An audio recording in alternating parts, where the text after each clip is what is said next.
I thank everyone for coming. I think we should turn this speaker series into people who really don't need an introduction speaker series, but I will give a brief introduction regardless. This is Tom Friedman, a famous writer, 3 Pulitzer Prizes, New York Times columnist.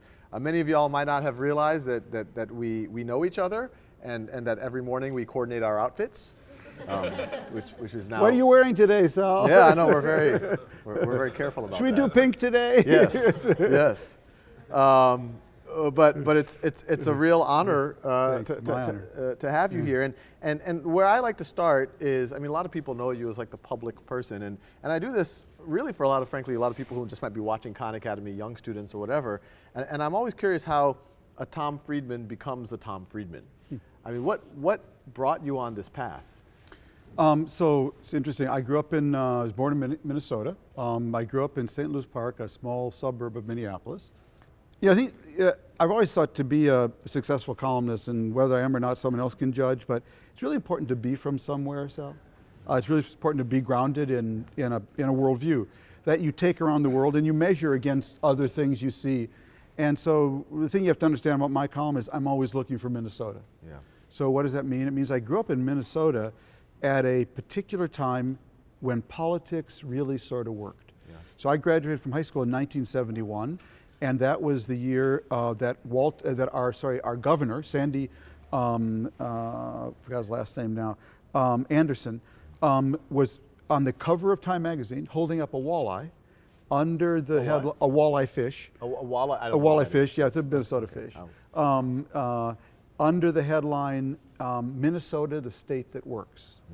So I grew up in a totally liberal district, and my whole life my congressmen were 2 liberal Republicans, not Democrats. My senators growing up were Walter Mondale, Eugene McCarthy, and Hubert Humphrey. Wow. The companies I grew up with were Dayton Hudson, Target, Honeywell, 3M, who thought it was part of their responsibility to do corporate social responsibility, to build the symphony, to fund education programs.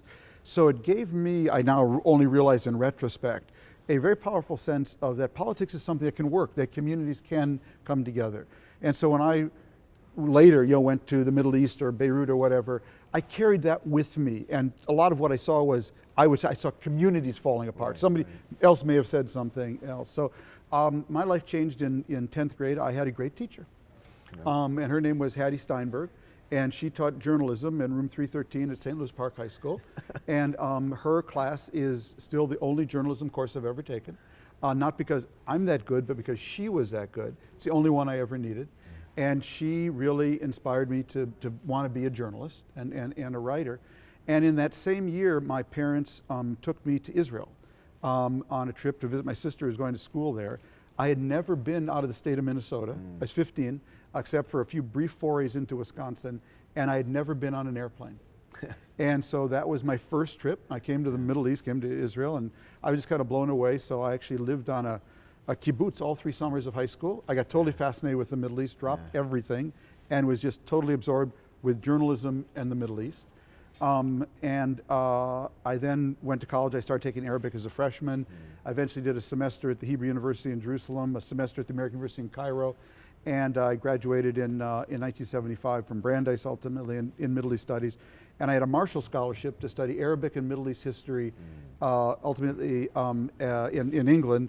I did my first year at the School of Oriental and African Studies, and I went to Oxford and sort of had a classic British Arabist education at St. Anthony's. But while I was in London, I met my then girlfriend, now wife, Ann Buxbaum, and who was a Stanford grad who had graduated a year early, and she told her dad, "You owe me a year of college," so she decided to go to the LSE for a year. And we met through mutual friends in London, and my real journalism career started because this was 1975, and we were walking down a street in London, and the Evening Standard newsstand, they always have that blaring headline, Brad to Jen, we're finished, buy the evening paper. And we were walking down the street in London, and I saw the headline on the Evening Standard, and it said, "Carter to Jews, if elected, I promise to fire Dr. K." And I stopped and looked at that, and I said to my then girlfriend, now wife, "Isn't that interesting? This guy's running for president, Jimmy Carter, and he's trying to win Jewish votes by promising to fire Henry Kissinger, the first ever Jewish Secretary of State. So how could that be?" And that's sort of how my mind works. And I have no idea what possessed me, but I went back to my dorm and I wrote a column about it. And my then girlfriend, now wife, really liked it. And she is from Des Moines, Iowa. She took it home on spring or winter break, I don't remember now, and gave it to a family friend named Gilbert Cranberg, who is the editorial page editor of the Des Moines Register, a wonderful Midwest paper at that time, and he liked it, and he printed it on their op-ed page, half the op-ed page, under an Outh cartoon, and they paid... Outh cartoon? A cartoonist. Yeah. I thought Alf. Under an Outh cartoon. Wrong time frame. Yeah, and they paid me $50. Wow. And I thought that was the coolest thing in the whole world. I was walking down the street. I had an opinion. Yeah. I went and wrote it. I gave it to someone, and they paid me $50. People pay for this. And I just thought I was hooked ever after. So during my time at Oxford, I wrote op-ed columns about the Middle East for the Minneapolis Star and Tribune, my hometown paper, where I also knew the editorial page editor, and for my wife's, then girlfriend, wife's hometown paper. So I graduated from Oxford in '78, and I had a wonderful time there. I studied with Albert Hourani, a great Arab historian, a wonderful man. So I went to apply for a job. And I decided I was applying, because a friend of mine, I applied at AP once in London, so I applied for a job at the Associated Press and United Press International in London. And the AP said, you've never covered a fire. You've never covered a city hall meeting. But I had a dozen op-ed columns, from the Middle East. And UPI, kind of being Avis and AP being Hertz, said, look, the kids never covered a fire, but if you could do this, we could probably teach them that. And there's just been a revolution in Iran, and I think they use the same kind of letters as they do in the Arab world, and a bunch of squiggles. And if he knew the Arabic stuff, maybe we could teach him to do that. And so they hired me for $200 a week on Fleet Street. And I worked there for almost a year when the #2 man in the Beirut Bureau of UPI got shot in the ear by a man robbing a jewelry store on Hamra Street. And he called the headquarters and said, I want to get out of here. I do not want to pass go. I do not want to collect $200. Get me out of here. Where was this? This was in Beirut. In Beirut, right. The Civil War started. So he got shot in the ear. In the ear by a man robbing a jewelry store, actually. In a jewelry store. And so UPI came to me and said, do you want to go to Beirut? And you are like 20? I'm 25. 25 years old. And they said, I've never been to Beirut. I've been to Egypt, never been to Beirut. So I turned to my then wife. There's a civil war going on. Civil war. It's the middle of Civil War. Beirut. Just started in '75. So this was now, it's well into its third year. This was '79, fourth year actually. And we just said, this is our moment, and got to go. And your wife went. And she signed up. And so we went off to Beirut. And my first night there at the Commodore Hotel, I heard a gunshot fired. And that was the first time I'd ever heard a gunshot in my life. And you didn't hear a lot of those in St. Louis Park. And so we were in Beirut for 2 years. Civil War had a very profound experience, a searing experience on me, because and I don't mean this in a voyeuristic way, but when you're in one of those situations, you see how molecules behave at very high temperatures. So what you see is what people are capable of for both good and ill, for good and evil, in a way you'll never see in any normal environment. So the whole color spectrum goes out to here. And you learn an enormous amount about people and about yourself. So I did that for 2 years, and then the New York Times hired me. Went back to New York for about 11 months as their correspondent, as a business correspondent covering oil. And then they sent me back to Beirut in April 1982. Now I realize that date doesn't mean anything to anyone in this room, they weren't born then, but Israel invaded Lebanon 6 weeks later. And the Lebanon story became the biggest story in the world. And so I covered the Israeli invasion, the Marines coming, the Marines going, the US Embassy bombing, Sabra and Shatila, the massacres, all the journalists. I covered the Hama massacre in Syria, which was the precursor to what's going on now. And maybe the most important experience of that, because we're just at the 30th anniversary of the US Embassy bombing. And it's quite important, and it's doubly important for what I'll share with you. So on I think it was April 18th, you can check the date, 1983, I was sitting in my apartment in Beirut, in West Beirut, and I had a little a transistor radio on my desk. That was something that was used back then in the dark ages to actually listen to the BBC. That's how I got my news. And there was a blast so powerful that it actually knocked the radio off my desk, like an earthquake almost. Yeah. And so I did what journalists do back then. I just ran down to the street and to do two things. One is the Israelis set off a lot of sonic booms by supersonic jets over Beirut. So a sonic boom sounds a lot like a car bomb or anything. Right. You don't know that. And so the first thing you listen for are sirens. If it's a sonic boom, you won't hear sirens. If it's not, if you hear sirens, it's bad. And I quickly saw a mushroom cloud curling up in the distance, and a big one. And so I just ran toward it. That's what we do, you know. I mean, so absolutely. I got closer and closer and said, it couldn't be. It could. And I sort of rounded the turn at the American University in Beirut, and there was the U.S. Embassy, which I used to live across the street from, cut in half like a doll's house. Bodies hanging out, you know, papers, desks, a smoldering, smoking ruin. And staggering around was a young political officer named Ryan Crocker, who I actually spoke to today because Ryan later became ambassador to Beirut, to Syria, to Afghanistan and Iraq. And I don't remember if it was him or someone else, but I said, what happened? And they said a man drove a truck. You remember, U.S. Embassy in those days had no perimeter. Wow. You just walked up to the front door. Right.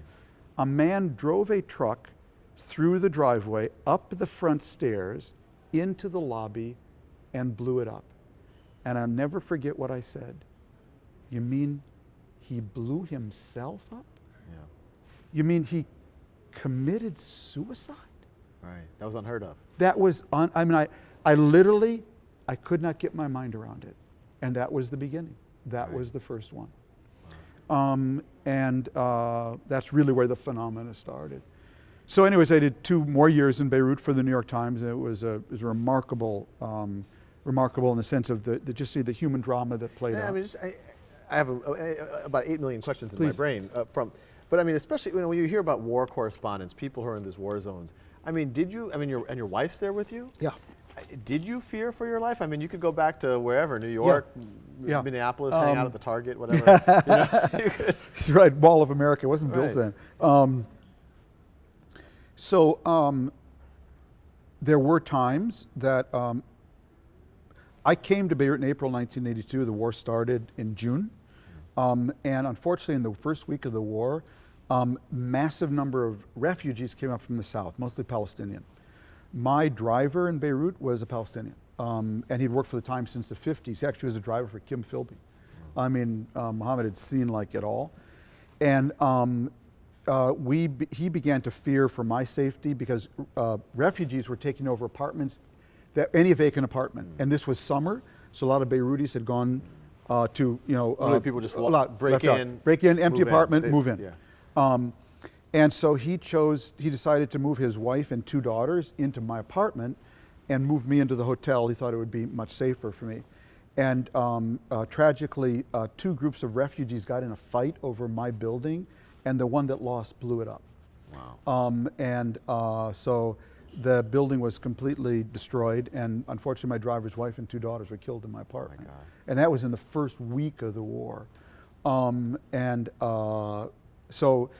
That was obviously I could have been there. My wife hadn't come over yet. I really, people always ask you that, and I honestly don't think about it. I remember once being out to interview Arafat when Israelis bombed the neighborhood, and I just remember that when a big concussion bomb hits, how it sucked all the oxygen out of the air. I was once walking around Beirut Airport with the Marines when a ricochet came over our heads, and because the ricochet slows down a bullet, you can actually hear it turning when it gets closer to you. Yeah. So I remember those kind of things, but most of the time I tried to be prudent. People say, do you have a bulletproof vest? And my motto is, if you need a bulletproof vest, you're somewhere you shouldn't be. Right. Because there's no sense in getting yourself killed. So I tried to be as prudent as I could. I still did some crazy ass things, but I used to walk home at night after work at 11, which I still can't believe. And I wrote about this. I wrote a book ultimately about Beirut to Jerusalem. And there was a time where I was walking home at night with my wife. I bought that as a teenager. Yeah, really? That's great. After a movie, and we were walking down the streets of Beirut, and a man jumped out a window with a pistol in his hand, and literally landed like right in front of us. And I used to say Beirut was so dangerous at night you could walk home because even the criminals were afraid to be out. And but he looked at us and we looked at him. Yeah. And he just went away. You know what I mean? So like, Oh my God. just like, but it was always like Batman, you know, jumped out. But basically, we tried to be prudent. We obviously saw many tragic scenes. That kid from St. Louis Park never had to help dig his driver's wife and 2 daughters out of the rubble of an apartment. So it was a searing experience for me. And you hold a lot of stuff in because I was there for the New York Times. This was my first assignment for the Times. The city was under siege. They couldn't get more reporters in, so they were stuck with me. And but at the end of the summer, my deal with the Times was that I'm going to stay here. I was in the South when Israel invaded, and I'm going to stay here till the PLO leaves. That was the negotiation. The PLO is going to leave, you know, whatnot. And because I wanted, you know, in your career at the New York Times, if you write one 6-column headline story for the New York Times, that's a big deal. Right. I probably had 8 that summer. Right. You know, these were, and I wanted to have Israel invades and war ends. You know what I mean? I was just, you know, I was going to stick it out. So the day finally came that the PLO left, and I always give this as a lesson to young journalists. It was a Saturday. I went down to the port to watch them go in trucks, get on these boats to Greece and Tunisia and whatnot. And I actually was with Peter Jennings, the late Peter Jennings from ABC, and I remember because we were standing there, and the Palestinians were all shooting, you know, in the air, and we were covered in shell cases. Just one of my searing memories. But it was an amazing scene, and I'd been there all summer, and it was just the culmination of the whole thing. And I went back to the Reuters Bureau, which is where I worked, and just one of those noisy old-time newsrooms, which I loved. By the way, those days, you worked on something. It was called a typewriter, okay? And so I worked on an Adler. I was so proud I had a German typewriter. Actually got blown up, but I got another one. And I'm in the Reuters Bureau working on my typewriter. The way you wrote stories back then, the way you wrote your news story, you had to write it 3 paragraphs at a time, hand it to a telex operator. They punched it into telex tape, and then it was telex to the New York Times. Came out as telex tape, and they fed it into a computer. And then it was edited. That's how it all worked. Try writing a story 3 paragraphs at a time. Yeah. So you have to write the whole thing through, because you got to know where you're going, then write it through again, and then you kind of write it through and hand it in. So but Saturday, about 3 o'clock, I'm doing this, I'm writing. This is the culmination of the whole summer. And all the communications from Beirut to the rest of the world went down. Wow. Somebody basically either unplugged the PTT, because they all went through one PTT line, Post, Telephone, and Telegraph, and no cell phones then, no nothing. So the entire communications between Beirut and the rest of the world were cut down. I still today have the telex tape in a shoebox of my last story from Lebanon. I stayed by the telex all night to see if it would come on. It never did. And that Sunday morning, under a 6-column headline, said Palestinians evacuate Beirut, Associated Press. Wow. And what I always tell young journalists about that is that it's really my view of life, which is that it's all about the journey, not about the destination. I love the movie Moneyball because you just got to enjoy the show. And sometimes you don't have the headline, you don't have the thing, but I don't mean enjoy a war, but you know what I'm saying? It's a very real experience. You just got to live it. You just got to be satisfied by the experience, because sometimes the PTT goes down. You know? And you never had an experience like that gentleman who got his ear shot, where you're just like, I've had enough, I'm getting out of here? No, you know, I never, you know, you do get, I'm not some super guy. I mean, you do get hardened to it, though. You try to be prudent. I mean, in Beirut to Jerusalem, I talked about a scene where I was with a colleague who they did get into Beirut at one point, and he was very jittery and nervous about the whole thing. And at one point, I was working on my story on deadline, and we're at the Reuters Bureau, and there was a man shooting at another person in the park across the street. And he came over to me and he said, "Did you see that guy there? And he had the gun in his gut, and he was shooting at him like this." And I just looked up, I said, "Bill, was he shooting at you?" Okay, all right? Mind your own business. Because if he wasn't shooting at you, I am on deadline, okay, all right? And I don't mean, honestly, it was not like but you're just really focused about what you do, you know. And I tried. I was not. People did much crazier things than me. I just did not, you know. I tried to take care of myself, but obviously you're in a dangerous situation. Just by being in Beirut, you're in a dangerous situation. But, you know, I'll tell you, Sal, the people I went through that with, I go back to Lebanon pretty much once a year still, because they are among my closest and dearest friends, because we were all on the Titanic together. You know, and the friends I have who I went through Beirut with are like no friends I have. There's another story from Beirut to Jerusalem that I love to tell, because we had our local reporter, the New York Times, a guy named Ihsan Hijazi, brilliant Palestinian reporter and a real teacher of mine. And he tells a story in the book, because Israelis were bombing Beirut all the time then. And one point they were in their living room, you know, just waiting for the bombing to end, and with a candle going on, and a mouse appeared. And it was like he and his wife were up on the couch. You know what I mean? Like fear, you can be afraid of funny things, you know what I mean? Like the bombing is coming, they can be obliterated at any moment, but that mouse scared the daylights out of them, you know? And so you get just really funny things, like you don't have experiences like that anywhere else, where you learn so much about human nature. And so I was there for, over the course of 5 years, I was there probably 4 full years, so I went back for the New York Times. And the Times said, hey, do you want to go to Jerusalem? So the New York Times had never had a Jewish reporter in Israel. It was a rule of the paper. I see. And they tried to change that rule with my predecessor, David Shipler, but they discovered after they appointed him that he just looked Jewish, but he wasn't actually Jewish, okay? And so they didn't make that mistake with me, and they said, you've already done Beirut, now do Jerusalem. And no one had ever done that before, so I thought that'd be kind of interesting. So I did that for 5 years. And that was a very different experience. The boundaries, you know, were much narrower. You know, the color spectrums you didn't have. And I did that, and then I took a year off. I wrote from Beirut to Jerusalem. Then when I got back to Washington, they said, whoever becomes the next president, you will be the chief diplomatic correspondent. So it turned out to be George Bush the elder. Yeah. He named Jim Baker Secretary of State. And so after my year off writing this book, I became the chief diplomatic correspondent and traveled been with, like Secretary of State yourself. No, hardly. Not only should I not, it's not false modesty in the least, I didn't know anything about anything other than the Middle East. Right, and so I got a great education traveling with Baker. First 9 months was really boring. And I'm thinking, I gave up covering a drama to covering a policy. Right. And I gave up covering a street to covering a hall. Right. Like, what did you do? And then this wall in Berlin came down. And yeah, I heard about that. And suddenly I found myself traveling 750,000 miles with Baker with a front row seat to the end of the Cold War. You were like in the plane? In the plane. He takes 10 reporters with him. Wow. And it was just an amazing front row seat to the end of the Cold War. So I felt like I was really lucky twice. Because in this business, if you're in the right place at the right time, one time, like, you're lucky, and I thought this was really lucky. So I did that for 4 years, great education. Then just very quickly, I was a chief White House correspondent for the first year of Bill Clinton. Oh. And that was Mr. Toad's Wild Ride, I have to tell you. Mr. Toad's Wild Ride. That was such a crazy ass experience, I got to tell you. What was the craziest thing that I don't know, you just saw? The Clinton White House was just, they were fun, and he was fun. And it was, thank God it was the end of the Cold War, so it wasn't a serious time. No, you know. So nobody got hurt, you know. Yeah.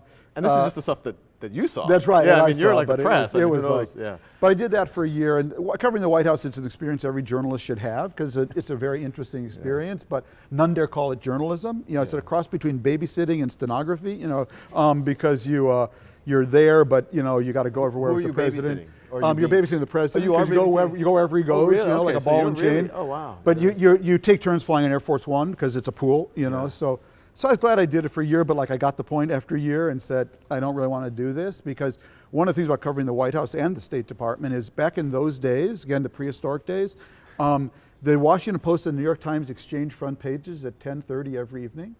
So we saw what they had, and they saw what we had. Really? And some type of, like, it was a little restraint mafia bosses restraint of trade. And, people don't realize. And if you're sitting at home, when you're covering the White House or the State Department, there's just one thing you don't want: a phone call at 10:35. Okay, because when the phone rings at 10:35, you are only bad things are going to happen. What, that okay? the Washington Post is doing the same story? No, or? the editor says the Washington Post has a front page story that Jim Baker is about to announce this. And you have to start to match it at 10:35 at night. You haven't lived till you've called a senior administration official at home at 10:35 at night, okay, to match a Washington Post story. And so not only are you up till midnight matching their story, but you know when you come into the office the next morning, everyone knows they've got the lead story that you missed, okay? So anyways, that's just part of the prehistoric age, you know, basically. No Twitter then. So they would coordinate not to be embarrassed. Exactly. That's why they shared. We would give each other a chance to match each other's story, but with the codicil that it said, as reported in the Washington Post first, you know, so you had to kind of eat that crow, you know, before you matched it. And so then they transferred me to be the chief economics correspondent, the Treasury Department. Wow.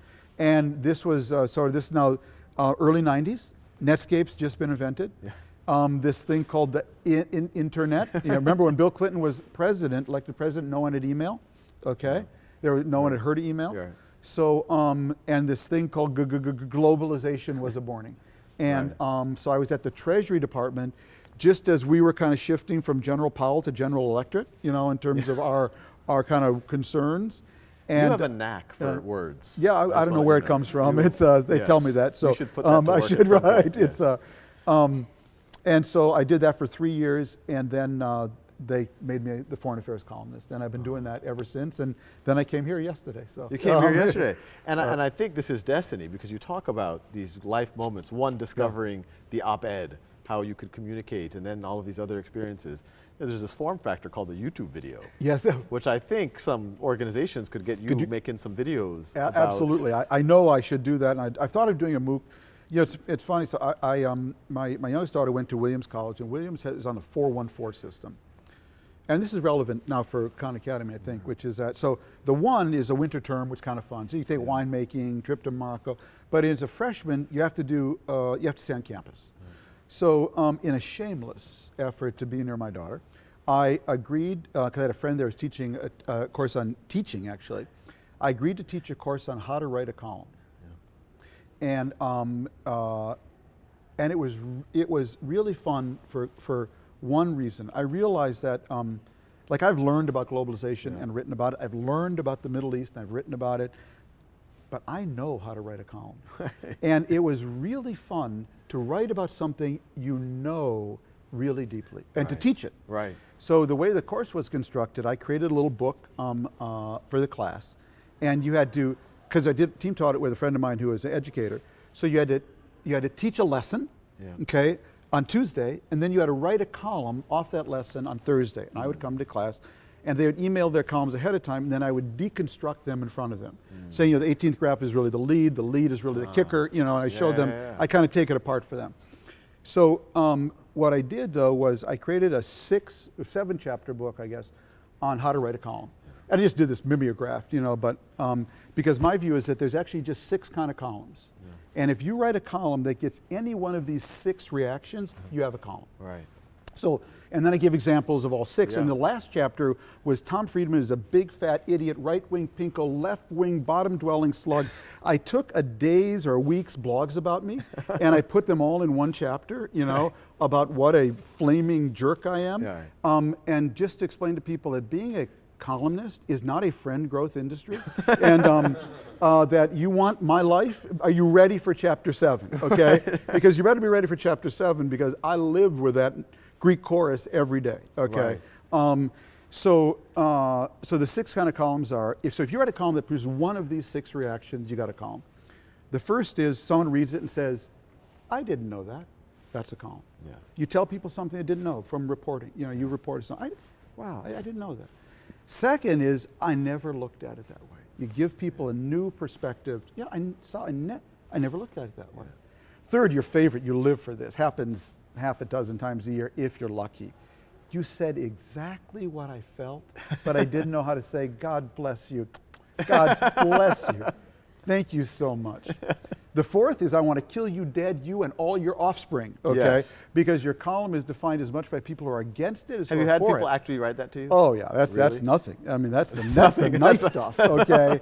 I'd like to dance on your grave, you know. Really? People have written that? Oh, you get Oh my everything. But you really need to, you know, if you don't take chances, if you don't, you know, so you gotta be better to take people on and be taken on. Yeah, you know? yeah. The fifth, very hard. Do not try this trick at home, kids.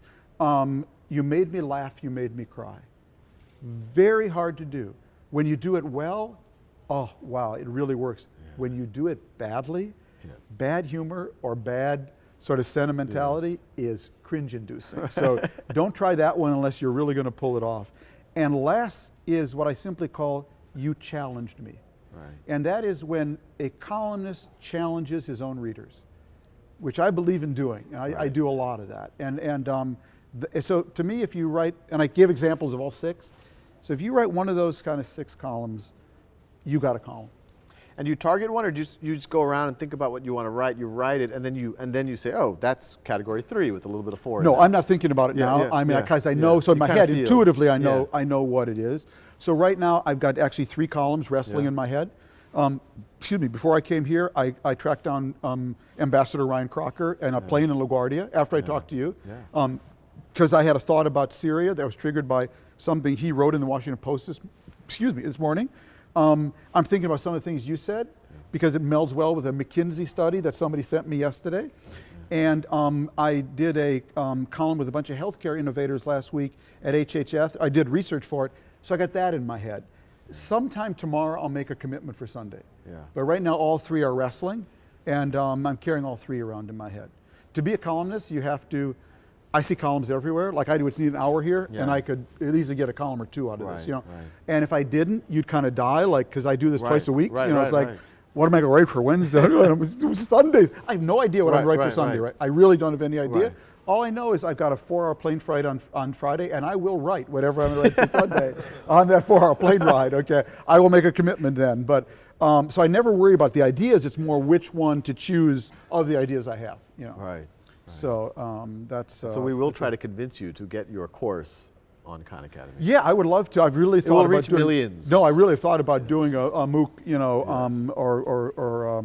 Yes. something for you guys because it would be Your it'd be great fun. grandchildren will learn to write a column. It's through it would be a great honor. So And what's, I mean, throughout all of this, I mean, once again, I mean, a million different things. I mean, just going from the first question of how you got started. I mean, what's interesting about it is you just started doing your career, and, Right. and that's what led. It's nowhere in that did someone look at your resume and say, no, well they did. They saw that I went to Oxford. I studied, Right. you know, Yeah, Arabic that's and all. fairly impressive. So that was a door opener. Yeah. But what really got me in was I had a dozen columns to show. Right. So whatever young journalists come to me and say, I want to do what you do, you know.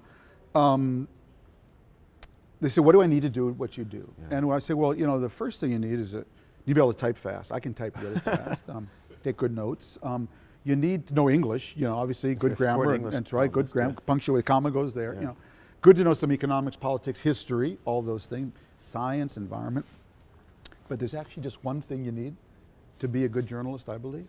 You have to like people. right. You have to really enjoy sitting with them and listening to the crazy things they say and do and the incredible music of their lives. And if you cannot hear the music, you'll never be able to play the music. And I really do like people. I love interviewing them. I interview them wherever I go. And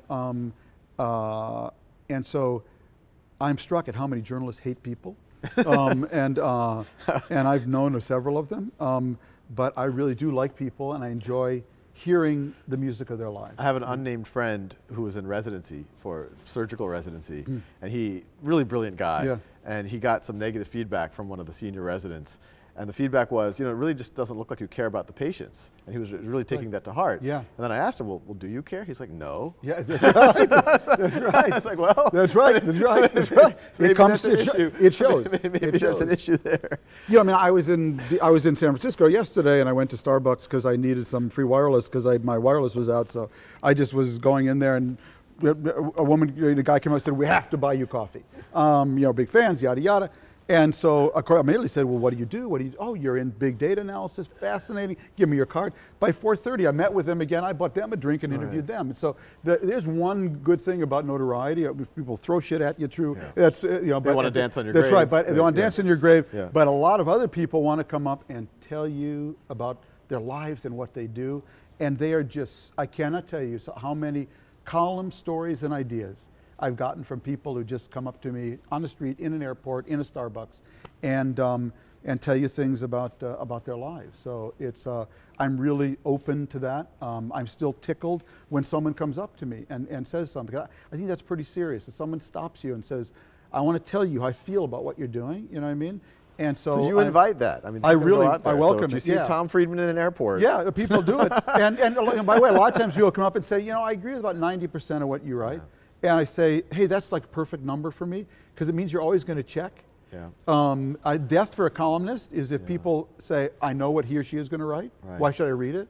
Like, I don't know what I'm going to write half the time, because my column's very non-ideological and very reporting-centric. Because I'm still a reporter. I believe the best columnists are always reporters. And I think it's actually true in every profession. Because I always tell you, I've had colleagues who say, I want to do what you do, I only do analysis now. Yeah. To which I say, your analysis must not be very good, because all my analysis grows out of my reporting. It's only when you're working with the clay that you see the patterns, you feel the texture, and that's where the column comes from. And do you find it difficult to kind of maintain ground? You say you put out an op-ed and you get a bunch of people on a message board just saying, oh, you're this, that, you're this, that. Does that affect you? Does it? Maybe I am wrong. Maybe I do need to move more. So it's a really complicated thing. I'm not on Twitter. I'm not on Facebook. Because I just be overwhelmed. So the signal to noise ratio now is, the noise is so high that you can't, no human being, people tell you, I've got a thick skin. It doesn't bother me. I've never met that person. So anytime people are in large numbers saying bad things about you, by the way, many people say the opposite. But I don't want to exaggerate it. Yeah. But here's what I find kind of about the comment section of the Times, because we have comments under our columns. So today there may be 400 comments. And you always have to be careful, because the Times Online, which is where people comment, has a little bit of a left bias. Who reads the New York Times, then who reads it online? It's going to be a younger, more left to center audience. So you got to be aware of that for starters. And but very often, I confess, I go to the closet, I put on my wetsuit, I fix the helmet to my head, and I dive into the comments, because I'll tell you, you find a lot. They're predictable. You're this, you're that. They're nasty. They're personal, whatever. But I'll tell you, so invariably when I do it, I come across 1, 2, or 3 that are brilliant. Yeah. I literally cut and paste them in my notebook and say, I got to remember this. This is brilliant. And that's the beauty of crowdsourcing. Wow. So it comes with the, it just comes with the territory. By the way, you're out there dishing it out. You got to be able to take it. So I'm a big believer in that. So you don't see, I'm not in the internet wars. Like, you'll never see me, fighting, because my attitude is, I got my say, you got your say, and I'm not going to prove you're right. You're going to, 10 years ago I wrote The World is Flat. So since then, people have written books, The World is not flat. This whole library, curved, the world is curved, the world is spiky, lumpy, chunky, and people always said, what did you say about that book? And my attitude is to everybody, and this isn't arrogance, is, look, I'm either going to be right or wrong, but we're not going to know for 10 years. Okay, so come to me in 10 years. And I'd say 10 years later, I got one big thing wrong. It is so much flatter than I thought. Right. And this place is surfing on that, what happened, so. So actually, I mean, you were just saying right before we were chatting about this, I mean, your most recent op-ed piece. Yeah. Tell us about it, because I think that does start to connect with what we're trying to do here. Yeah, well, I think what would really connect, I'll start at just one 10,000 foot layer higher, which is, because I really like to think of what I do as being a plumber. That I'm always interested in where the plumbing is. So I spend a lot of time in Silicon Valley, and always have, because I'm very interested in where the technology is going, what it's enabling, what it's empowering, and what it's not. And so that's really what produced The World is Flat. So, I mean, may I just tell that story just for a second, because it's relevant. So after 9/11, I spent 3 years in the Arab Muslim world trying to understand the roots of 9/11. And I wrote From Beirut to Jerusalem. Then 10 years later, I wrote probably one of the first big books about globalization called The Lexus and the Olive Tree. Okay, that came out in the late 90s. And then I put that subject down after 9/11 and really focused on trying to understand the roots of 9/11. I also started doing documentaries then for the Discovery Channel. So Discovery Channel and New York Times created a partnership. Yeah. I did a documentary after 9/11 called The Roots of 9/11, which I was very proud of. And I did one then on the wall Israel had built in the West Bank. And in February 2004, we were sitting around with our Discovery team, what should we do our next documentary on? And Kerry was running against Bush for president. And at the time, my idea was, let's do a documentary about why everybody hates America. Thought, you know, that was a hot subject. Bush was president, running for re-election. Why does everybody hate us?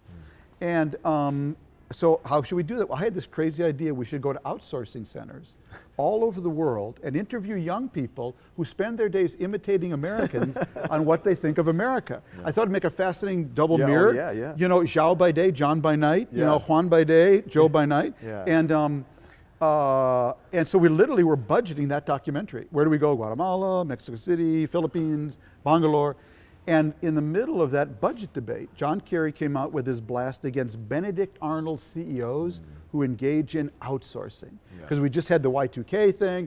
Outsourcing was just becoming a big issue. So I came to the Times, I said, time out, why don't we do a documentary just called The Other Side of Outsourcing and explain this phenomenon to people. And I know Nandan Nilekani at Infosys, and I could go to Bangalore. They like that, I just go ahead. That was the days when people had money. And so we went to Bangalore and we spent 2 weeks there. Now I had just come off really 3 years covering 9/11. And I'd written this book on globalization in the late 1990s. And I spent 2 weeks in Bangalore and I realized, I just kept walking around saying, I don't understand the platform that's allowing this. I saw people, I met people ready to trace my lost luggage on Delta Airlines from Bangalore, read my x-rays from Bangalore, do my taxes from Bangalore. Now this all seems now normal, but back then it was like mind-blowing. So the last interview was with Nandan Nilekani, the CEO of Infosys, sort of Microsoft of India, and he'd been out of the country those 2 weeks and he'd just come back.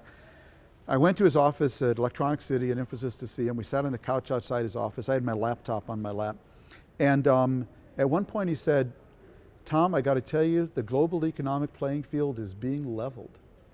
And you Americans are not ready. Oh, I wrote that down on my little laptop. The global economic playing field being leveled. You have to be careful when you talk to You Americans are not ready. And it just really blew my mind. You know, I mean, it connected a lot of things. So I got done with the interview. I got back on my Jeep to go back to my hotel. And it's about an hour drive from Electronic City back to Bangalore. And I'm thinking now the whole time what Nandan said, the global economic playing field is being leveled. Wow, he's really saying the global economic playing field is being flattened. Wow, I think he just told me the world is flat. And so I wrote that in my notebook. The world is flat. I got back to my hotel room. I literally ran up to my room and I called my wife in Bethesda and said, honey, I'm going to write a book called The World is Flat. She now says she thought that was a brilliant idea. That is not exactly how I recall the conversation. Okay. I'm looking at my wife. Okay. We have. But I immediately came. I got so excited about it. It was Nandan's 50th birthday party. I never forget this. And I was going back to his house for dinner. He had a Simon and Garfunkel duo, imitation duo. He was so excited about the idea. He had all his Bangalore tech pals. Was he Simon or Garfunkel? That's right. He was singing. No. He had just an imitation duo. I'll let that pass. Yeah. But Nandan was so excited about it. He wanted me to. I literally had sketched out on the back of an envelope, kind of the just rough, crude outline of a book. And he wanted me to present it at his birthday party to his Bangalore. He was so excited about it. But I got home, I called the Times, I said, I have to go and leave immediately. My software is out of date. I'm a basic engineer and it's a Java world. And if you don't give me a leave immediately, I'm going to write something really stupid in the New York Times because my software is a great way to get a leave. So my software was out of date. And so they basically did. They said, go as soon as you can. So I went on leave in July. And that July, I was invited to the Allen Conference in Sun Valley. They've invited me a bunch, and I just never could work it out to go. But and so then I had it really on the back of an envelope, but it was more fleshed out. And they asked me to make a presentation. Bill Gates was in the audience, And he heard it, and he came up afterwards. He had taken all these notes, Bill, and he said, that was really interesting. And I said, Yeah, no. you're talking to me? I told you something about, this that you didn't know? And he said, oh no, I knew all of that. I just never put it together. Oh, he was like a class 4 or Yeah, it was whatever just like he their said. op-ed pieces. Yeah, he said, I never, connected all those things. He said, you're 90% there, and I'm going to help you with the last 10%. Wow. And, Well, this is interesting because at that point, right when the Mentor, book came out, yeah. absolutely, and he's obviously played a huge role here as well. But that's what the outsourcing craze. People were scared. Everything's going to go to India and China. Right. And it seems like we're kind of that post-fear phase right now. And it's true, a lot of stuff is still going to that part of the world. But if you look at the U.S., software engineer salaries continue to go through the roof. That's right, yeah. You I mean, look here, at is everyone's salary going through the roof? your salaries are going through the roof. They are. They legitimately are. Yeah. You have more and more innovation is actually being focused in 20 miles around here. We have a great American, Tesla now. I mean, how do we compare these two things? This notion between the U.S. is losing its edge, everything's being outsourced, and it looks like more innovation is being focused in the U.S. now. So let's go to what happened between 2004 and today. Yeah. Because I think that's the story, that between 2004 and today, something big happened. Call it Flat World 2.0. I call it the Great Inflection. Yeah. But there was a merger of globalization and the IT revolution. They kind of merged in a way, that more IT drove more globalization drove the expansion of more IT, and they merged. And so something really big happened, Sal, in my view. We went from a connected world to a hyper-connected world. And I believe it's changing everything.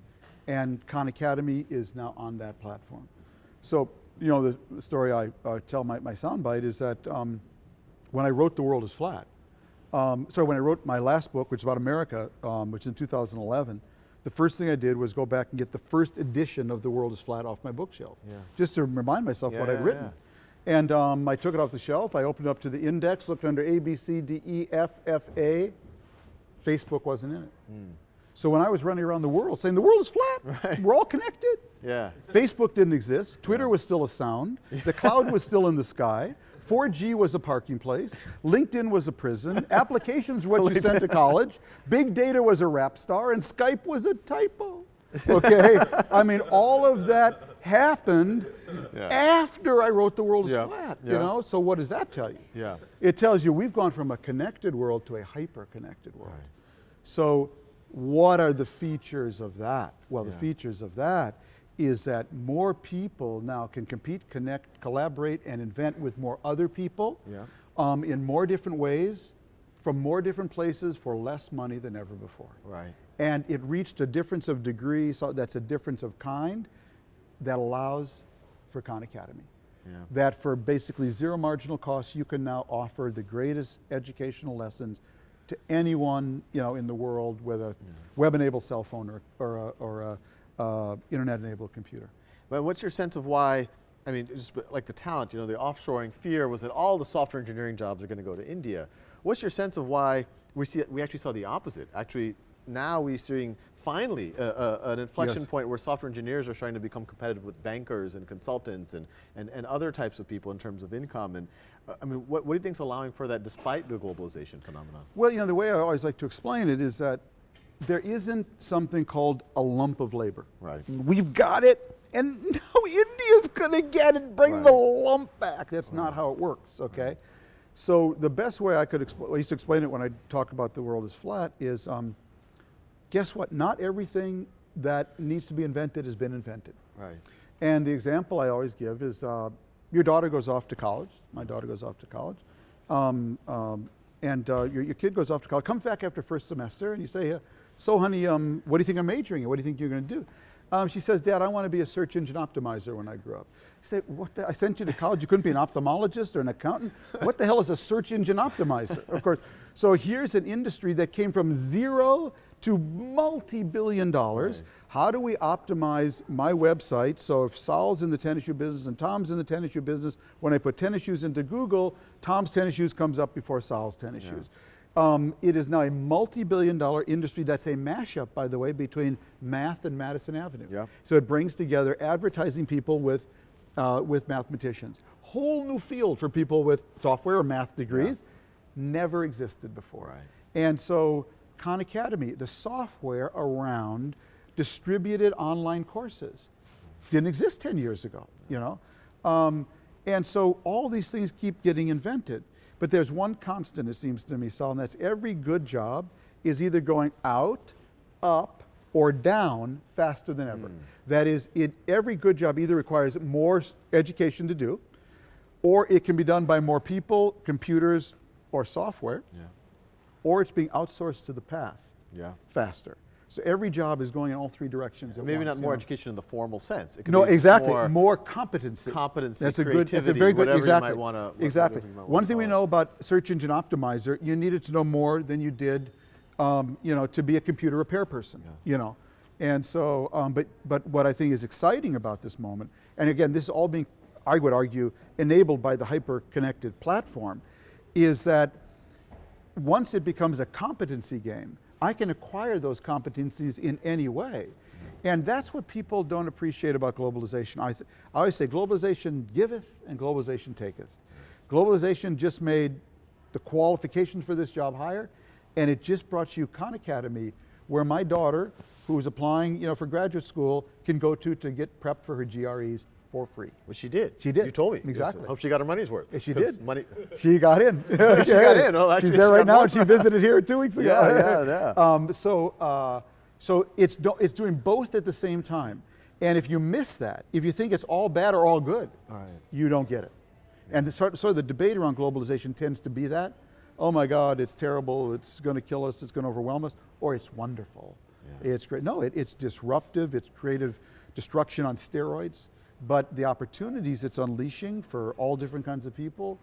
And so my sort of overall summary of it is that we're going from we're moving into a 401k world where everyone will have to pass the bar exam and no one will be able to escape the most email list. So versus the pension world. Exactly. It's So defined- basically, we're going from a world of defined benefits to pension world. That's to defined contributions. For 30 years, I worked for the New York Times. I had a defined benefit. Every year, really, it didn't matter. You know, it was obviously tied to my performance in general, but basically, I got a defined benefit from the New York Times. Now I get a defined contribution. They'll give me X amount of money, and I have to take responsibility for investing it wisely. So I think that's happening to the whole labor market. We're going from a world of defined benefits where you kind of be protected by walls and floors. You go to college, you're fine. You're going to get a job. Exactly. You're gonna get that four-year degree is a proxy for a key in the door of a job. That's right. Okay. No, now we're in a world of defined contributions. The great thing for all the people on Khan Academy is there's no ceiling anymore. It ain't going to matter in 5 years whether you went to Stanford or you got those competencies on Khan. The ceiling's gone. But what's really scary, so are the floors and walls. You know, and so we're going from a defined benefit world to a defined contribution world. That's what the hyperconnectivity does. Second, real global meritocracy. Oh, absolutely. I mean, anyone will be able to compete. Anyone will be able to compete. Right. Second, it's a world where, what will enable that is we're moving to a world where everyone will have to pass the bar. That is, in the old days, we said, your 3 years at Stanford Law School, or well, maybe 100 years, we said, going to law school was a proxy for knowing the law. At some point, the legal profession said, no, you're going to go to law school, but then you have to take the bar that says you actually know what you know. That is coming, I think, to every industry.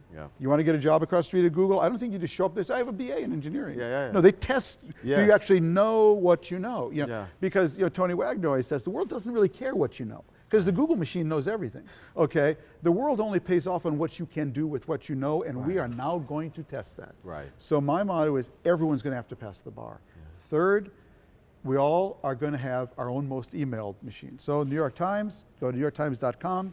Any day, you have the most emailed columns, changes every 15 minutes.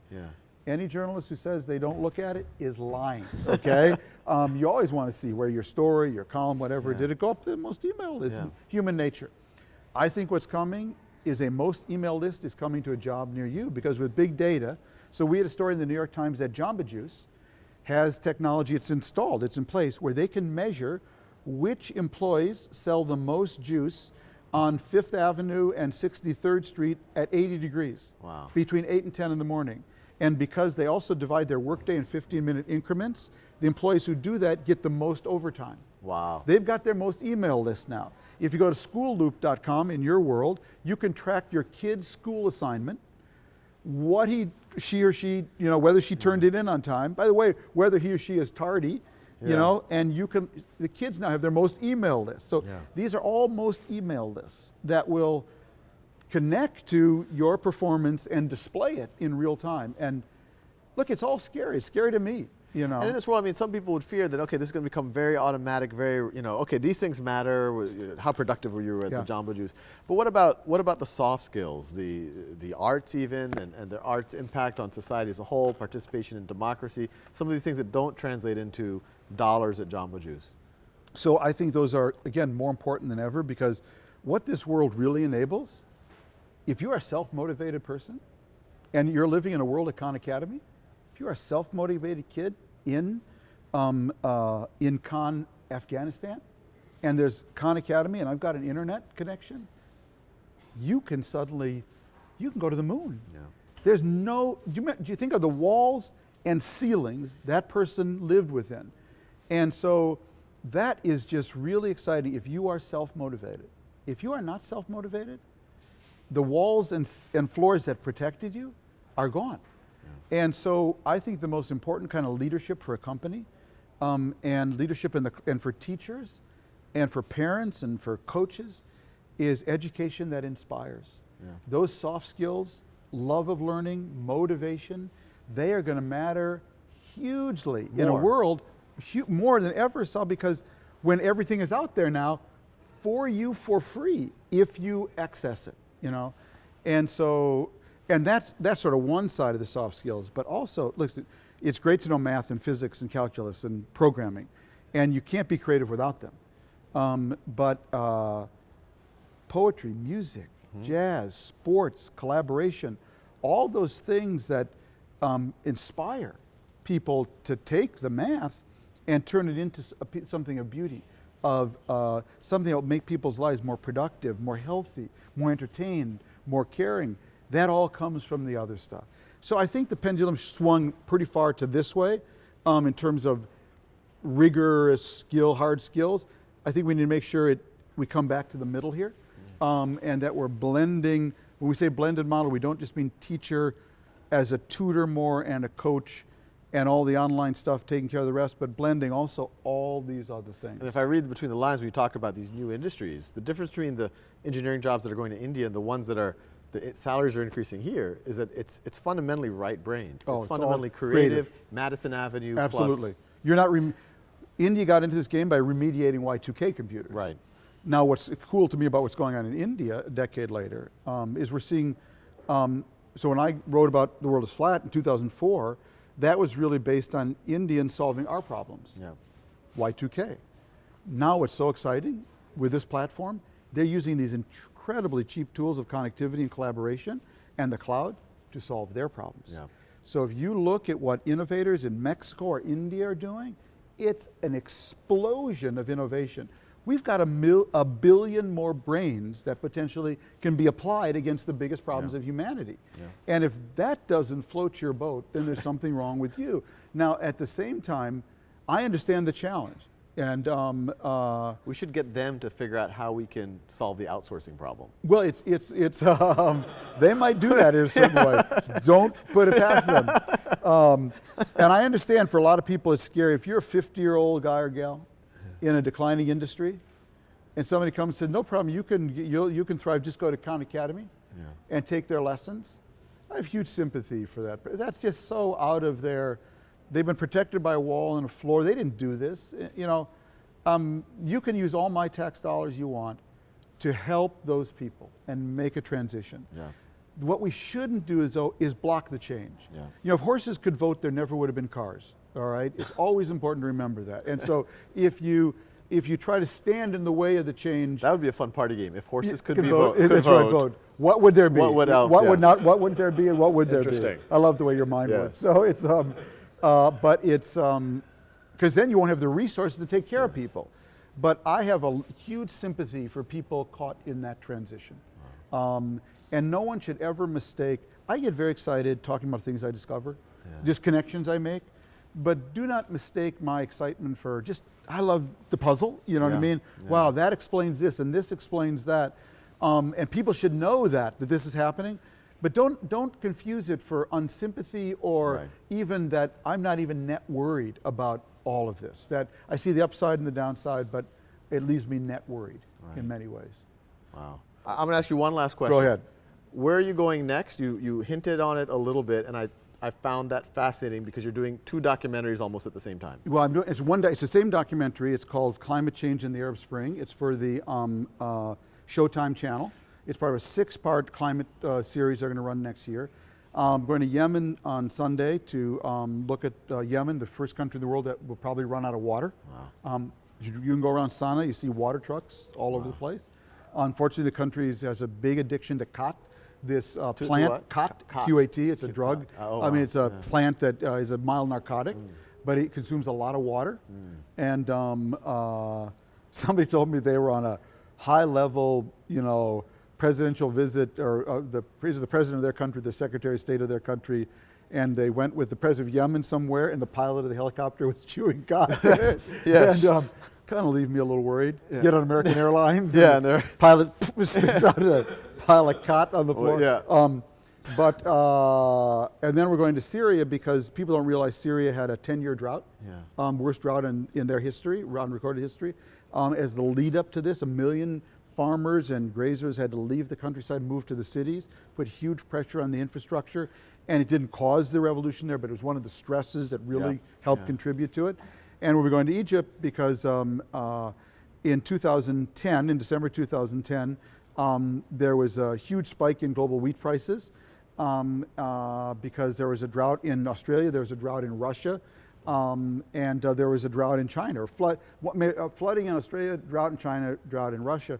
And as a result, global wheat prices spiked in December 2010, the exact same time of the revolution. Wow. The Arab Spring. Arab The Arab Spring, Spring, yeah. Exactly. Tunisia and Egypt then. World food prices hit a record high the month of the Tunisian Revolution. Wow. And remember, the guy who started the revolution in Tunisia was a fruit seller. Wow. He was a vegetable seller, excuse me. And so these didn't cause the Arab Spring, but they were huge stresses on the system. Accelerated, catalyzed. And it shows you that, why you should take climate change very seriously. Wow. Well, on that note, fairly epic note, Yeah. not quite positive, but this has been a huge honor, I think, for all of us at the team. Great fun for me. Thank you so much for coming. Real treat, Sal. Thank you very Yeah. much. Really appreciate it. Thank you. Thank you. Thank you.